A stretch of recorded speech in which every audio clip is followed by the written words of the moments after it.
In the summer of 1992, Alien 3 crashed into theatres to fan disappointment and a barrage of questions. Where was Colonel Hicks? And what about Newt? Hang on, how did that egg get up there? Didn't the trailer say this thing was going to be set on Earth? On Earth, everyone can hear you scream. Alien 3's interesting production history provides a cautious tale of studio interference. So where did this trouble begin? The summer of 1986. Get away from her, you bitch! After Alien's triumphant release, producers David Giler and Walter Hill had a problem. Everybody wanted to make the sequel to Alien, kind of except us. We weren't so, we were happy to do it, but we weren't all that enthused. Not only did the franchise seemingly have a lack of direction, but actress Sigourney Weaver's involvement was up in the air. But Fox, never one to pass on a franchise, forced producers to come up with a script. Did you know that Fox worked with 10 different writers and over $13 million coming up with the concept of Alien 3 before the film even hit pre-production? That's more than the entire budget for the Mighty Ducks. Writers such as cyberpunk author William Gibson and director Rennie Harlan both came up with concepts that were ultimately rejected by the studio. Kiwi writer Vincent Ward came up with an interesting concept, featuring Ripley back in the lead with this concept of a wooden planet, home to a group of Amish-like monks.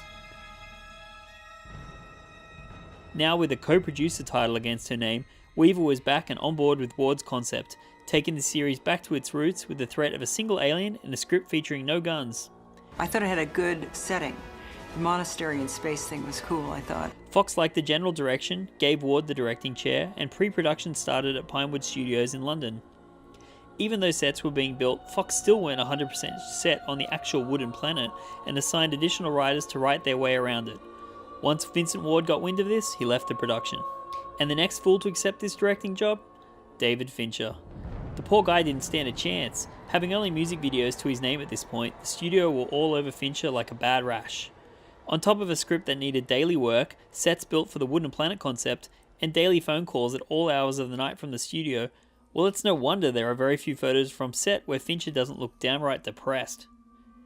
For the alien effects, former Stan Winston students Tom Woodruff Jr. and Alec Gillis, along with their new company ADI, were hired to bring the Xenos back to life. With the new design from H.R. Geiger for this quadrupedal alien, ADI rebuilt the costume to allow movement on all fours. The team even built a cool new facehugger, but having been cut out of the movie, you may just remember it from Alien 3: The Gun. Remember the chest burster in this film? Did you know one of the original tests was to put an alien costume on a whippet? Cue the best behind the scenes footage you've ever seen. I could watch this all day. Look at his little tail. Once production wrapped, the studios really messed with Fincher's film, removing key subplots and even adding the effect of the chest burster busting out of Ripley's ribs on her descent into the molten metal, afraid their film would be accused of copying T2 if she just fell into the inferno. Upon its release, the film opened behind Lethal Weapon 3 and fared miserably with fans and critics alike. The monster didn't show me any new tricks, and I felt, as you said, that I was really watching just a monster at loose in the house movie, and I got tired of it at the end. Since its release, the film and its production nightmare have been a source of interest for fans of the franchise, but with Fincher staying very mum in the whole experience, we may never get the true story.